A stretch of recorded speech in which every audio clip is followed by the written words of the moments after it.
We are aiming to create a global community for educators and learners to share their knowledge and experiences with each other. With us, you can create your unit plan and task more easily and customize your template with accurate content recommendations. Our functions include interactive slides, customized templates, online, offline, and hybrid learning functions, managing classroom, co-teach, and many more. You can create your own PD content, conduct fee-paid sessions, and become a workshop facilitator. You can use your free resources present. You can use our resources in the library and contribute to it as well. Do follow us on our social media for more information and updates. Moving on to the issuance of certificates for the event, we have two types of certificates for this event. First, the certificate of attendance. Certificate of attendance will be issued to them who are attending the live session uninterrupted till the end. Second, the certificate of participation. The workshop will end with a post-session activity given by the workshop facilitator.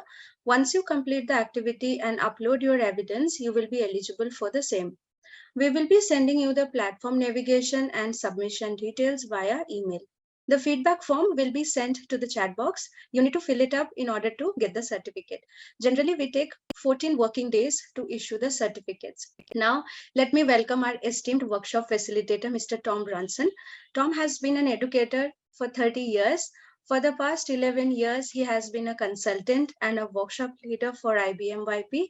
At present, he is working to find ways to make inquiry-based and concept-based learning more accessible for the teachers. Tom, would you like to add anything with it? Yeah, welcome to the session. I just wanted to say good morning to all of you. But it's still Saturday night here in Tampa, Florida. So it's wonderful to see all of you, and thank you all for getting up to join this session. It's 10:30 at night here, so and quite cold for Tampa, Florida. I don't know what the temperature is where you guys are, but yeah, for Tampa, it's pretty chilly tonight. So welcome everybody. I'm looking forward to working with you. What I wanted to talk to everybody about today was the title of the workshop is Contexts for Learning with Both GRASPS and UNSDG. So the United Nations Sustainable Development Goals. See, it's late here, so my tongue might not be working really well for too quickly. If you guys are just watching my screen in the Zoom, that's you're only going to get half of the experience. So if you have yet to log into the classroom, by clicking on either the link that Saheli just put into the chat, or if you go to classcipe.com and you enter the code for being a student, which you can see in the upper right hand corner of my screen, then you'll be able to get the full immersive experience of today. Now, if you have yet to be in any of my professional developments, if you weren't in the last session that I did over the summer, or if you haven't worked with me in any other capacity with the IB, you'll quickly see that I don't like to do a lot of talking during the professional development. I like to ask questions. I like to get you guys thinking, and I like to put you into rooms and have you guys do the discussions. So be ready for that. Hopefully you had a good night's sleep, because I'm going to be asking you to do a lot of talking with your colleagues, and so we'll go from there. The feedback will be shared via email, I believe, right? We will share it in the chat box, yeah. Oh, in the chat box. Okay, great. Yes. When we talk about the United Nations Sustainable Development Goals and we talk about GRASPs, in both of those situations, we're discussing context. We're discussing trying to take whatever it is that we're going to be teaching and putting it into a meaningful context for students to appreciate and for students to understand. And so, so I wanted to open up the workshop with discussing what is context, and to whom is context important, because we throw the word around a lot, especially in the MYP. We're always talking about, well, you know, you have to frame it in a context. You have to put it into context. What is the context of your unit, especially, or, you know, et cetera, et cetera, et cetera. But what is it? What do we mean by context? And why is it important? To whom is it important? And so our very first breakout room is, I'm going to put you into groups of 2 and 3. And I just want you to dialogue with your partner. What is context? Why is it important? And to whom is it important? And after you've had a chance to dialogue with your partner, enter the text in the classroom. And let me share the student code again. There's the student code again for those of you who are trying to get into the classroom. So I like to randomize my breakout rooms. So for those of you who know somebody in the room, I apologize in advance. It's being left up to fate as to whether or not you get to work with somebody that you know or not. So when you go into your breakout rooms, have that conversation. What do you think context is? Why is context important? And to whom do you think it's important? All right. I'm going to give you only about 4 minutes in your breakout rooms to have this conversation. And if anybody arrives late, I promise I will throw them into a breakout room. So if you're not familiar with Zoom, you should have just gotten an invitation popping up on your screen to join a breakout room. So we're back. If you and your partner, or if you or your partner did not get the opportunity to put into the text what you discussed about context and to whom it's important, then here's your chance to go ahead and do that now. Meanwhile, if you look at your screen, we can see what other people have contributed, which just some phenomenal responses that you've given. So if you're in the classroom, if you're looking just at the Zoom screen, then you're only going to be able to read what people have presented. But oops, that's not what I wanted us to do. But if you're in the or if you're in the actual Classcipe classroom, which I just posted the link to the classroom again, then you'll be able to add in your thoughts into the conversation.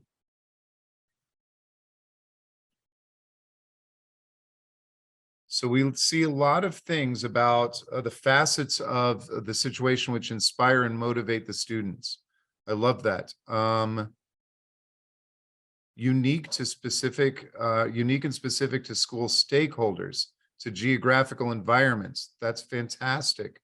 It's important to the people involved. It helps students understand better. It's the big idea. Context gives the information. It is important to understand better. Relevance to a particular time and place. These are phenomenal contributions and phenomenal answers. So thank you for your hard work, and thank you for your contributions to that. If there's any last minute contributions that want to sneak in there, I'm more than willing to wait. Oh, some people are answering in chat as well.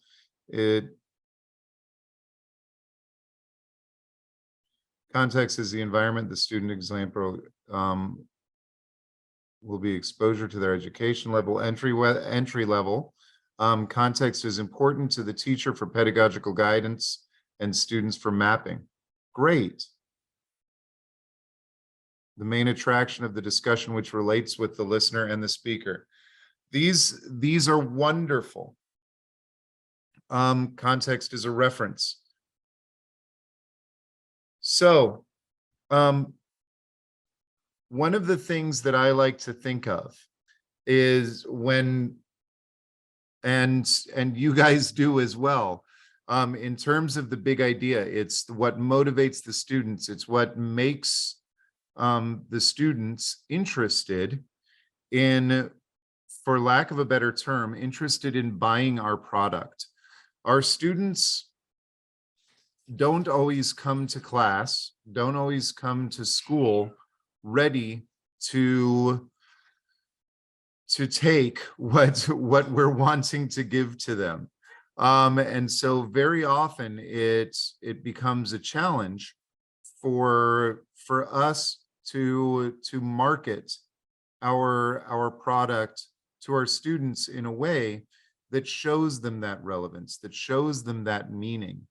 And so I've had conversations with teachers before about how in many situations it kind of feels like marketing. It feels we take on the role sometimes of being those advertising directors that create television commercials or create marketing ads or things along those lines. And so when I have those conversations with teachers, one of the big words that comes up is authenticity. And authenticity is one of the most important pieces of everything we do in the classroom. So if we have this, if we take on this role, this persona of wanting to sell our product to the students, we need to do so in an authentic way, because if we just come at students from this approach of I'm wanting to sell you my product, and we do so in the same less than authentic way that marketing representatives do, then we run a really good chance of losing our students, because our students recognize when something's fake. Our students can see it a mile away. And if we're trying to package our product to our students in an inauthentic way that doesn't relate to them or doesn't provide relevance to the subject that we're teaching and to the message that we're trying to convey, then we're just going to be fighting probably an even harder battle than if we were not to frame our subject in context at all. So one of the things over the next however long we still have together that I want you to be constantly thinking about is that authenticity.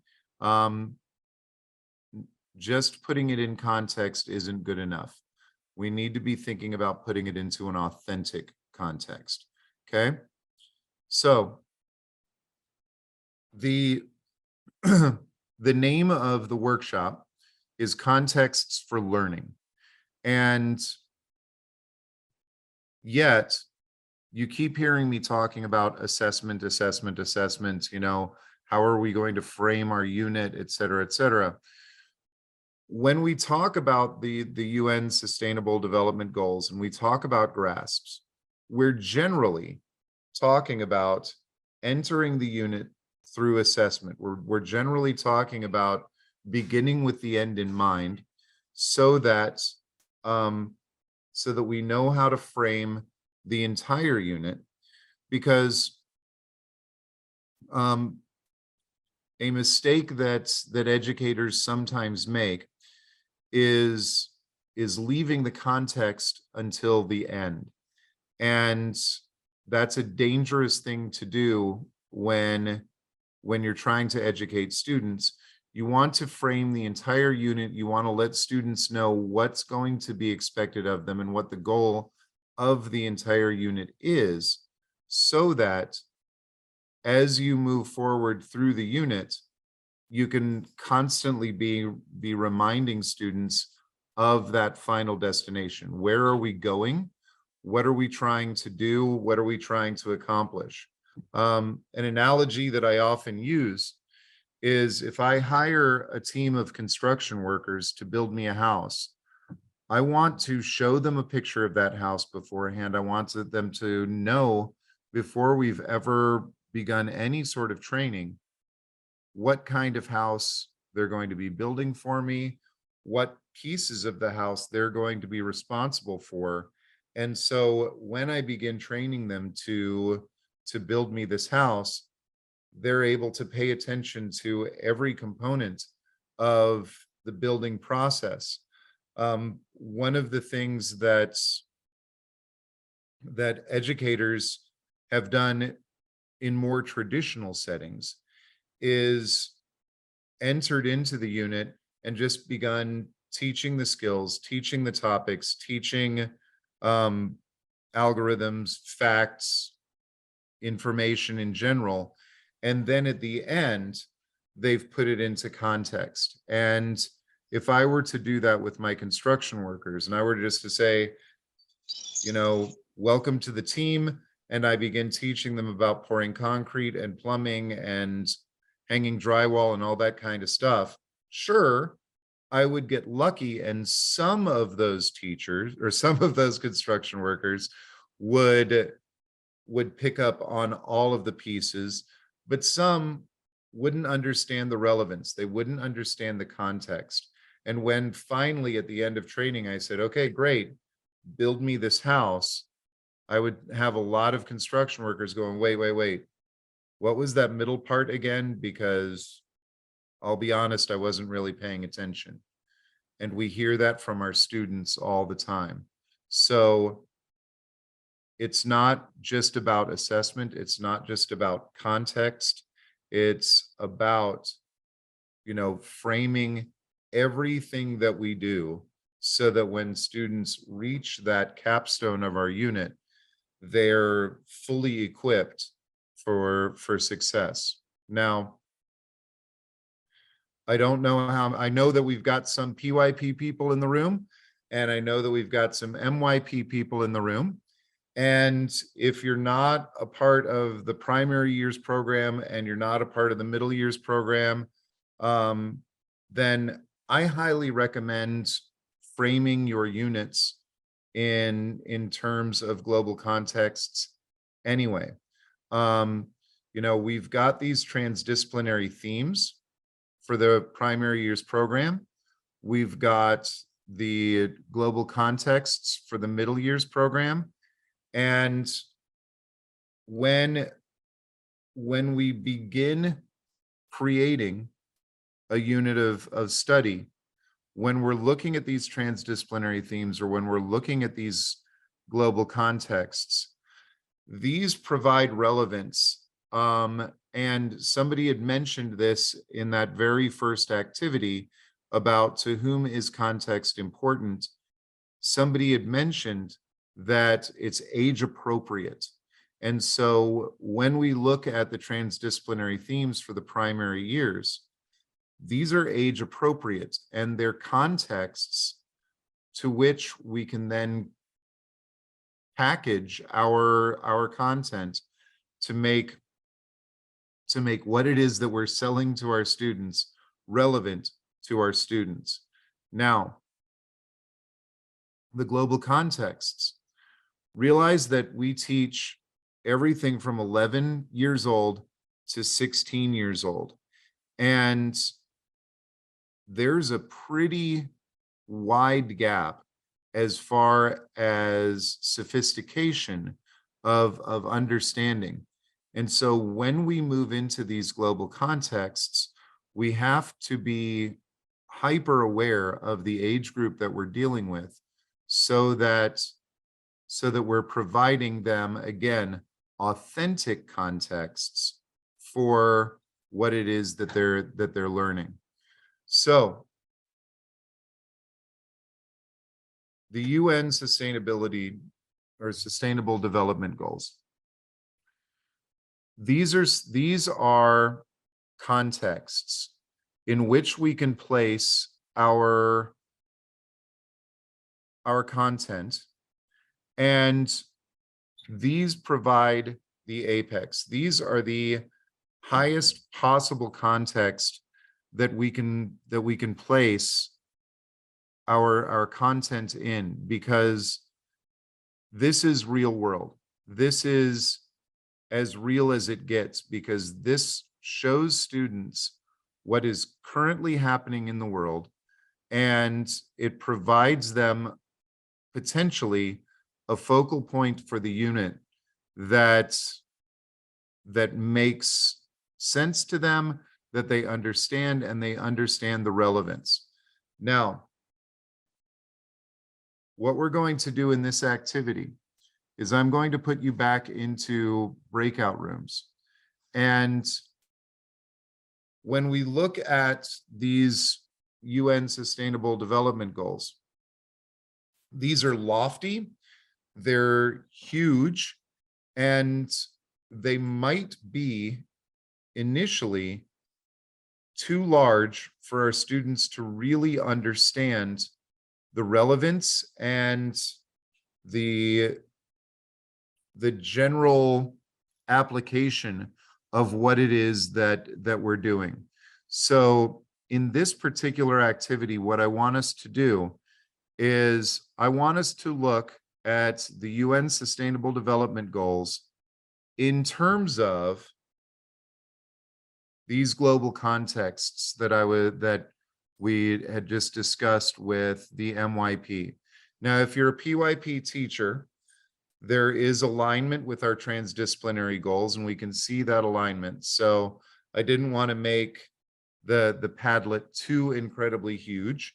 So if you're a PYP teacher, I'm just going to ask you to have an open discussion in terms of the global contexts, as opposed to the PYP transdisciplinary themes this time around. So when you go into your breakout rooms, what I want you to do is I want you to look at these UN Sustainable Development Goals. And I want you to think about the global contexts and think about to where they would best align with the global contexts. So when it comes to reduced inequalities, we can probably see 2 or 3 different global contexts that reduced inequalities might relate to. And so if you can see different connections with the fairness and development would be a very strong one, yes.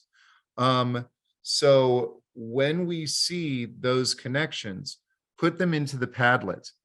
And what I want you guys to be looking for is those multiple connections, those multiple entry points that it becomes up to the teacher, it becomes up to the interest of the student, how we begin to frame these UN sustainability goals. Okay, so I'm going to put you into breakout rooms so you can converse while you contribute to the Padlet. And give me a minute. I created far too many. There we go. This will work well. So go into your breakout rooms, have these conversations, and make an amazing Padlet for me. All right. I will call you back in about 3 or 4 minutes. The Padlet is okay. Somebody just posted it as well. If you're in the classroom, the Padlet should be on a split screen for you. I forgot that I was visiting some breakout rooms, and so whenever I come back from breakout rooms, it always automatically mutes me. So sorry about that. So that was absolutely phenomenal, seeing the way that you made the connections of the Sustainable Development Goals with the global contexts of the MYP. And that's where we take these Sustainable Development Goals and make them real, and we make them authentic. We're now finding real connections to what it is that we're wanting to accomplish, and we're finding that liaison, we're finding that connection between these very lofty goals and what it is that we're wanting to accomplish in our classroom. And so those global contexts become the vehicle, become the connection. So now we've come to my favorite part of all of this, which is a game called What If. And I'm going to have a little bit larger breakout rooms this time because this game is a lot more fun to play with a lot of people. So the What If game, it's a Harvard Thinking for Understanding activity. And basically what it does is it removes all barriers from you being able to accomplish what it is that you want to accomplish, which are these UN Sustainable Development Goals. And so here's what I want you to do when you're playing this What If game. I want you to take one of the UN Sustainable Development Goals, and I want you to look at it through the global context that you see as far as relevance goes. And then with your team, I want you to discuss, how can we make this be the focus of one of our units? How can we accomplish this? How can we put a dent in this sustainable development goal in a classroom setting? And the What If game does this. It removes all barriers. Is money an issue? Remove it. Don't worry about money right now. Is time an issue? Don't worry about it. Remove it. If you could take your class of students to a place that doesn't have access to water right now, and you could dig them an aquifer or aqueducts, and you could get them water from a mountain 300 miles away, then throw that out there and say, yeah, I could tie this into my curriculum where I could take my students to a remote desert village, and I could run them water from mountains 300 miles away. And that's what I would do. What if we weren't bound by everything that we're bound by? Time, money, the laws of physics, all of those things. Because what you're going to do in this game is, first, you're just going to throw out ideas. This is what I would do. This is what I would do. This is what I would do. And then you're going to continue, you're just going to throttle it back until you're just on the real side of reality. And the reason that we do this instead of building it out, if we just build out, we'll never reach the full potential of what we could develop as an assessment or as a task or as a unit. So the sky's the limit to begin, and then pull it back until it's just on this side of reality. Okay, so have fun with this conversation, because this is where we put This is where we discover context in a way that we never thought we could put things into context. Okay, so task number 1 with your breakout room, choose one UN Sustainable Development Goal. Task 2, play the what if game. How can I create a task in my classroom that would address this UN Sustainable Development Goal? And then play with it. Pull it back until until you think you can make it real, and then you'll be ready to come back into the room. All right? Go play, have fun. So, your conversations that you were just having, you know, how can we make these more attainable within our classroom? And when you play that what if game, and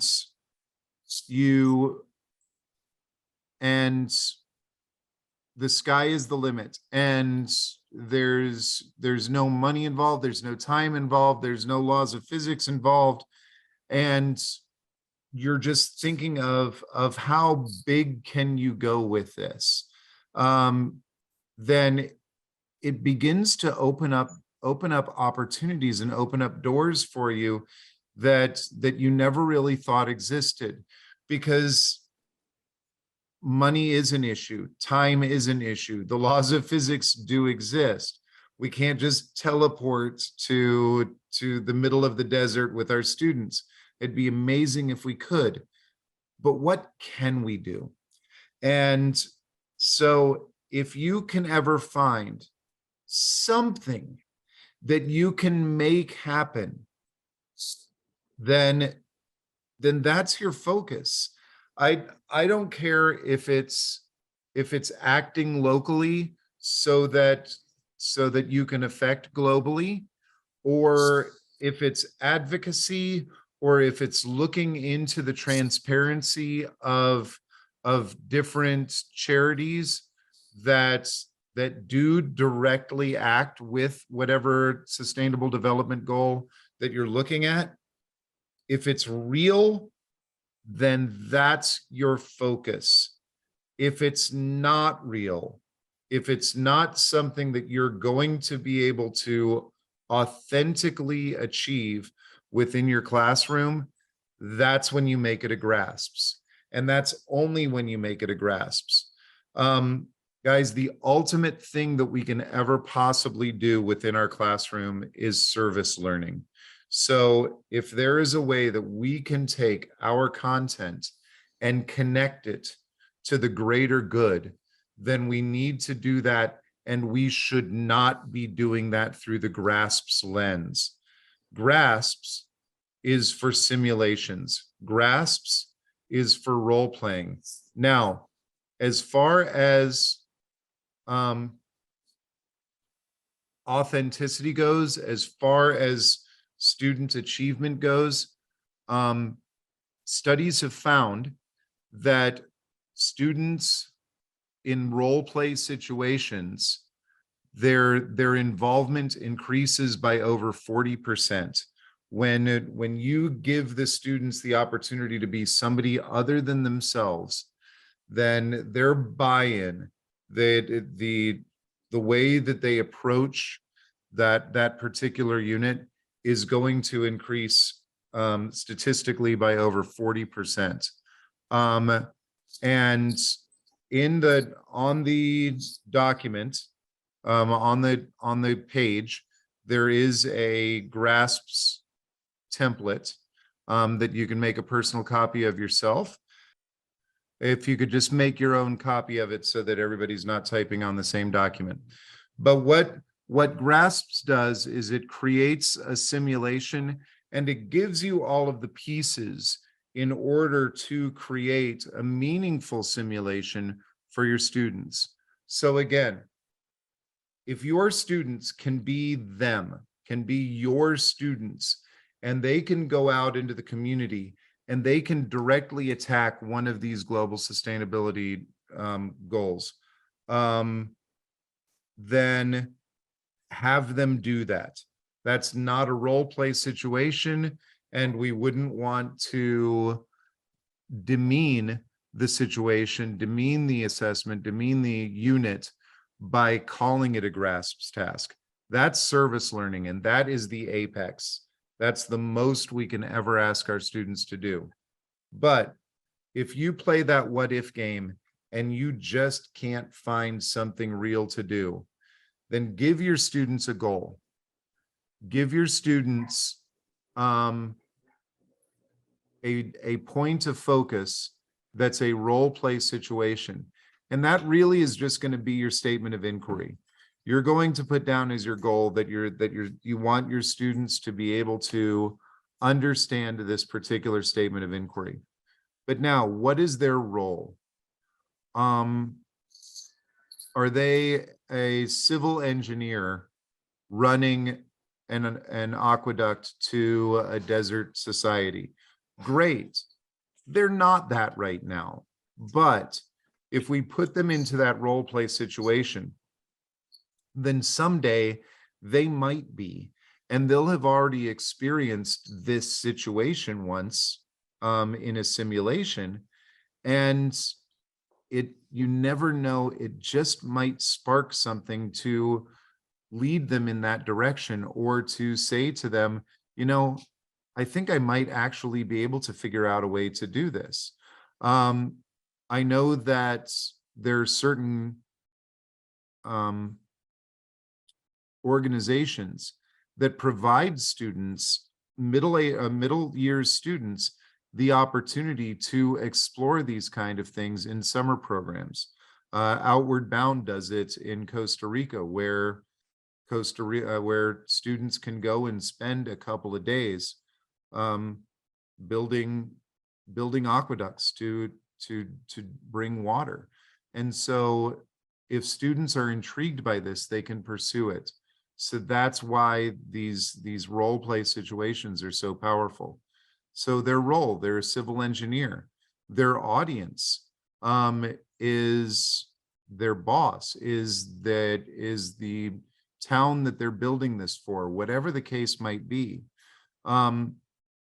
P, GRA, audience. P, product performance. Please make sure that when you're creating one of these GRASPS tasks, that the product they're creating, and I skipped over situation, so I'll come back to that, that the product they're creating actually fits what it is that that they're trying to accomplish. Okay, I know poster boards are nice. I know that dioramas are cute, but civil engineers don't create dioramas. Civil engineers create actual products, or they at least create sketches, blueprints, something along those lines, to be able to present to whoever needs to see it. And it becomes a simulation. I mean, it becomes experiential learning through simulation. And so that's where we have to give them this situation. And our UN Sustainable Development Goals are our situation. We show them these are the things that exist in the world. And this is what we're going to attack, either through reality or through simulation. So if you play that what if game and you just can't create anything that your students can actually do, great, fine. Create a simulation through GRASPS that will allow them to do that. And the template that I gave you, don't fill all of that out. Just use specific starters, because those specific starters are going to add authenticity to what it is that you're going to be doing. And then I want you to give yourself a litmus test. How authentic is it? that simulation that you created, that service learning is authentic. It's going to be very, very difficult for you to create some sort of service learning task that isn't authentic. If your students are going out and getting their hands dirty with the product that they're creating, it's going to be authentic. But I want you to always have that authenticity litmus test for GRASPS tasks and ask yourself, is this what a civil engineer would create? Is this what a person working in a homeless shelter would do? Is this? Does it make sense? Is it authentic? Is it real? And if you can always work towards skewing that reality, skewing that authenticity towards as high on the reality spectrum as you can get it, then your students will pay you back for that hard work tenfold, because they want to have that feeling. They want to feel like what they're doing is valuable and meaningful. And so if you can give them these either very authentic service learning tasks or simulations of authentic service learning tasks, then their buy-in will increase. You're going to have to worry way less about the content that you're teaching, because they're just going to absorb it. They're going to take it in, because it's going to be a necessary part of their growth in order to accomplish the task that you're asking them to achieve. Okay, so your task, now that we've spent a little over an hour together, is what I want you to do. I want you to look at your UN Sustainable Development Goals. I want you to connect one of those UN SDGs to the global context. And then I want you to play the what if game with yourself. And can you take your content and make a service related task to meet that need?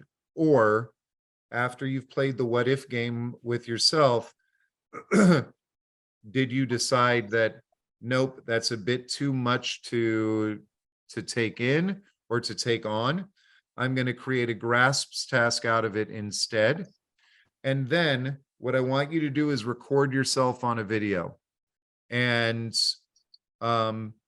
explain to me and to others, okay, this is what I'm going to do to directly address this UN Sustainable Development Goal in my classroom through this content.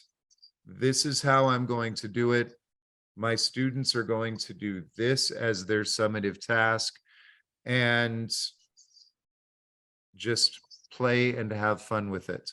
And when you submit your video, I look forward to seeing what kind of great thinking you're doing. And that's about it, folks. Thank you so much. Diana, or is it Danya? Sorry, Danya. Thank you so much for sharing that link. That's awesome. Love it. And guys, I hope the hour flew by as fast for you as it did for me, because I had no idea until, you submit the video on this in the Google, in the in the Classcipe classroom, and I will share the classroom link one more time. Also, Tom, after the session, we will be mailing them the navigation as well. So yeah, we'll mail them with the navigation, how to upload and how to submit, how to record, all the steps. Yeah. Fantastic. So have a great Sunday, everybody. And thank you all for being hard workers and attentive participants. I really appreciate it. Thank you, guys. Thank you, Tom, for conducting the session so wonderfully, and thank you everyone for joining us today. The feedback form is shared in the chat box. Fill it up in order to receive the certificate of attendance. As mentioned earlier, you need to complete the activity and submit it in order to receive the certificate of participation. Also, our next session starts at 4 p.m. IST, and the speaker is Ms. Lubna Syed. She will be talking about authentic assessment. Feel free to join that as well. Also, I'll just give you a glimpse of our educator partner project. We are looking for educator partners around the globe, and we would be very happy if you join us for the same.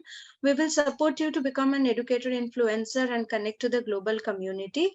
As an educator partner, you will be able to open your personal channel, buy and sell your content, get your resources promoted by Classcipe to its users. You can also become a workshop facilitator and conduct live fee-paid sessions with us. Free access to Classcipe's premium functions where you can access global resources. You can manage your own classroom and students very easily. So this was just a glimpse. You can apply for the same using the Google Forms sent in the chat box. We would be happy to schedule meetings with you and talk in detail. Thank you. And now if you have anything to ask, please feel free to raise your hand and you can unmute and ask directly. Yeah. Hello. Yes. Yeah. Yes, Ms. Nasreen. Yeah, like yesterday's session also, I haven't received any email stating about the task which has to be submitted. So Yeah, we will send. We will send. Just wait. Yeah, we were having back-to-back sessions, so it's Saturday and Sunday, so we are packed with sessions. So you can expect the mail by tomorrow end of the day. Yeah. okay, thank you But so you will much. get it surely. Yes. Yes. Thank you. When is the deadline for the tasks? Yeah, so you can have maybe a week or two. So maybe 10 working days. Yeah, you can complete your submission. We will mention that too in the email. Saheli, you have to mention about the 2 different certificates to the participants. Yes, I did that initially, but yeah. No, now the participants are 58 in number. Earlier they were only 30. Okay, yeah. Thank you. Thank you, Ms. Ashika. For this event, we have 2 types of certificates. First is the certificate of attendance. The certificate of attendance will be issued to them who are attending the live session uninterrupted till the end. And second is the certificate of participation. The workshop, as you have seen, that it has ended with an activity given by the facilitator. Once you complete the activity and upload your evidence, you will be eligible for the same. And as I promised that we will be sending the platform navigation and submission details with the deadline, everything, you can expect the mail by tomorrow end of the day. Yeah. And generally we take, 14 working days to issue the certificate, because we will be seeing that whether you have submitted the activity or not. Then if you submitted the activity, then you are eligible for both the certificate of attendance and certificate of participation as well. Yeah, but please do fill the feedback form in order to get the certificate. Thank you. Shailendra There's has a a- question. Yeah. Yes, Uh, Shailendra? can I please Hello. get the code so that I can put up my inputs into the classroom? I just wanted to know the classroom codes once again, please. Got it. Hello. Yes, Mr. Shailendra, would you like to ask Hello. anything? Yes, we Yeah. can hear you. Yeah, ma'am. So we have to create this GRASPS method for like activity related. You don't have to necessarily create the full GRASPs. All I want you to do is think about the UN Sustainable Development Goals and find one that you feel applies to your content. And then play the what if game with yourself and ask yourself, can I actually make this service learning in my classroom? Or should I just make a GRASPS task out of it? Should I just make a simulation? You don't have to take it any farther than that until you're ready to actually attack it with your unit planning. So I'm not expecting you to spell out an entire GRASP task. I'm not Okay. expecting you to fully create service Okay. learning. I just Okay. want you to put in the conscious thought and think about this is what I could do in my classroom, and then just record yourself saying this is what I think I can do. Okay. Make Thank you. sense? Thank you. Yeah. Thank you. Danya. Yes, Dania. Yeah. Can you hear me? Yes, Yes. Dania. Okay. Is it okay if I use up one that I'm already, I have already done it? Or do I need to invent something new? If you've already done it, then I want to see it. That's Okay. awesome. Okay. So, okay. So I just put up what I've already done. Yep. Okay. Thank you. Thank you.